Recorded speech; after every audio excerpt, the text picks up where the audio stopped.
Balita ko, dyan nagtatrabaho yung dati kong asawa. Siguraduhin yung masisisante nyo yan. Dahil ayaw ko ng peste sa kumpanya ng asawa ko. Naintindihan? Susan, alam mo, feel ko talaga mapapromote na ako anytime. Kasi sabi ng manager namin, isa ako sa pinakamagaling sa amin. Ngayon pa lang, congrats na kita. Simula pa lang, alam ko naman na kaya mo. Alam mo, okay din pala na hiniwalayin ako ng asawa ko. At this ngayon, alam ko talaga kung anong habol niya sa akin. Yun ay pera. Madami pang ibang babae dyan, ano ka ba? Tsaka ang importante ngayon, nakafocus ka sa pagpapaganda ng buhay nyo. Oh, luto na to. Kain na tayo. Ah, yes po, ma'am. Okay po. Ma'am, i-hold ko po muna kayo, ha? Wait for a while. Sino itong tumatawag? Sir Ramon, may bad news po ako sa'yo. Ayaw ka po ng boss namin. Ano? Kaya tatanggalin ka sa trabaho. Anong tanggal na ako sa trabaho, ha? Utos lang po sa amin. Hindi pwede yun. Sorry sir, humanap ka na lang po na ibang trabaho. Bakit puro na lang kamalasan dumadating sa buhay ko? Ay. Si Michael ba yun? Michael! Scarlett? Bakit pinauna mo ako umuwi kahapon? Eh, di ba palagi tayo sabay umuwi? May ginawa ako. Tsaka baka magselos yung nagbigay ng bulaklak sa'yo. Para ka namang ano dyan? Tsaka alam mo, na-realize ko, hindi ko na pala siya crush. Tara na nga, manood na lang tayo ng movie sa bahay, yung horror. Sige na nga. Michael? Ma? Ano ginagawa mo dito, ha? Get in the car, uuwi na tayo. Di ba sabi ko sa'yo, nababoard ako sa bahay, kaya umalis ako? Michael, siya yung nanay mo. Kilala mo nanay ko? At sino naman tong babaeng kasama mo, ha?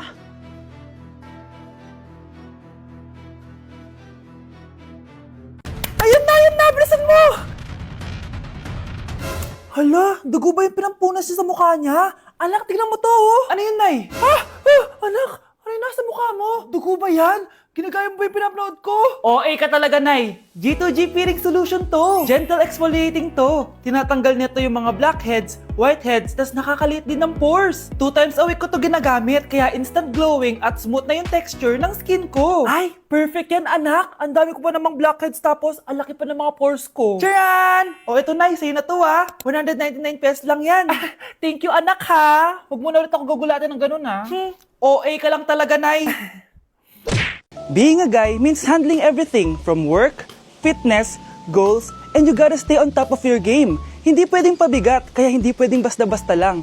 Ako, I choose simply Serpentina. Bakit Serpentina? Para to sa laking lalaki na palaging on the go. What I like about Serpentina is it gives me natural energy, focus and clarity, it supports my hormonal balance and boosts my immunity, which is very essential sa everyday life ko. Simply Serpentina isn't just another supplement. It helps stay focused, energized, and stress-free. Because let's be real, I don't have enough time to feel off balance. Stay sharp, stay healthy, and stay balanced with Simply Serpentina. Because wellness shouldn't be complicated, it should be simple. Nay, alis na ako. Anak, nagtoothbrush ka ba? Parang medyo may amoy. Ha? Oo nga, pero nagtoothbrush naman ako, Nay. Sigurado ka bang hindi fake yung nabili mong toothpaste? Di ko alam, Nay. Nay, nakauwi na ako. Oh, anak, anong nangyari dyan sa mukha mo? Nagre-rejuve ka ba? Ha? Na-sunburn ako, Nay. Naglagay naman ako ng sunscreen eh. Anong nangyari sa mukha ko? Ayak ka na naman eh. Sigurado ka bang hindi fake yung nabili mong sunscreen, ha? Di ko alam kung totoo yun, pero mura lang kasi yun eh. Bakit parang puro fake na lang nabibili ko? Bili na lang ako sa Shopee Mall. Nay, yung mga parcel ko, dumating na ba? Oo. O, eto. Ano naman yung mga yan, ha? Mga essentials, Nay, like this Belo Sun Expert Dewy Essence na buy one, take one. Alam mo na, malapit na ang summer. O, eto pa, Nay. Colgate Optic White Purple Toothpaste at O2 Aromatic Menthol para sa fresh breath at whiter teeth. Anak, sigurado ka ba mga authentic yung mga pinagbibili mo, ha? Oo naman, Nay. Eto, sigurado na talaga ako dito dahil sa Shopee Mall ko to nabili. Nandito na kasi mga big brands pero lower than SRP. Ayan ang gusto ko, sa sigurado. Lahat dito 100% authentic, kaya kayo, shop na dahil sigurado sa Shopee Mall. Samahan niyo ako magpaligo kay Ravi. Tara, calm down. Ravi, say hi. Ayun na. So alam niya na yung spot niya kung saan siya maliligo. Binabasa ko muna siya para kapag sinampo ko siya, mabula na. Kami, boy. Oh. Ayun, ganyan lang siya. Like that. So guys, si Ravi lang yung dog na nagstay sa amin kasi yung previous namin dogs, yung isa poodle and then yung isa yung shih tzu. Parang 3 months pa lang sila, tapos parang nagkasakit ata ng parvo.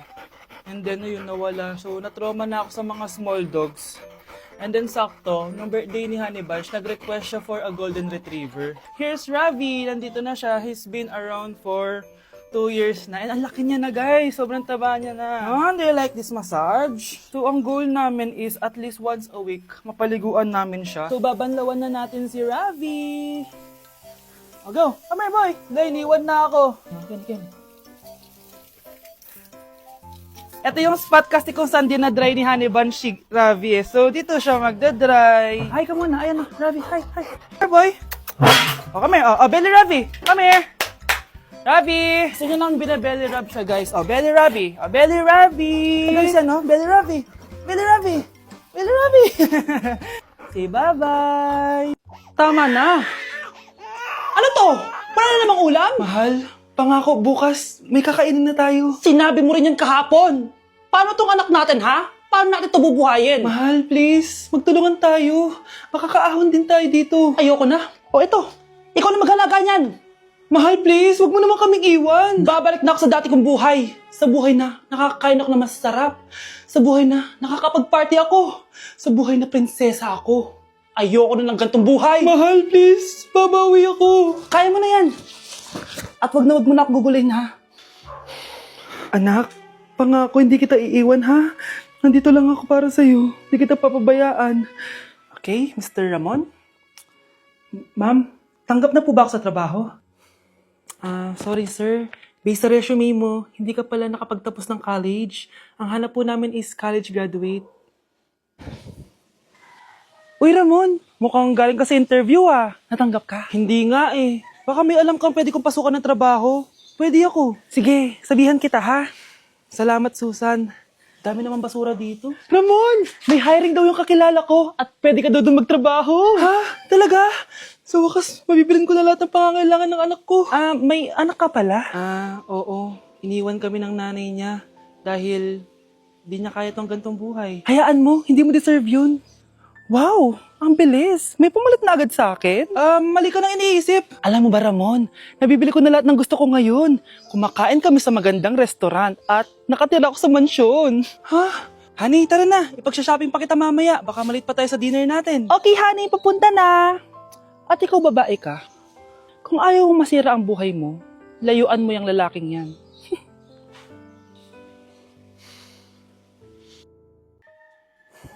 Iniisip mo pa rin ba yung sinabi ng dati mong asawa? Baka totoo nga, na isa lang akong hampas lupa, na hindi nagaganda ang buhay. Ano ka ba? May anak ka na umaasa sa'yo. Tsaka, magkakatrabaho ka na, di ba? Hindi ko na alam. Sobrang bigat na. Pero salamat, Susan. Napagaan mo loob ko.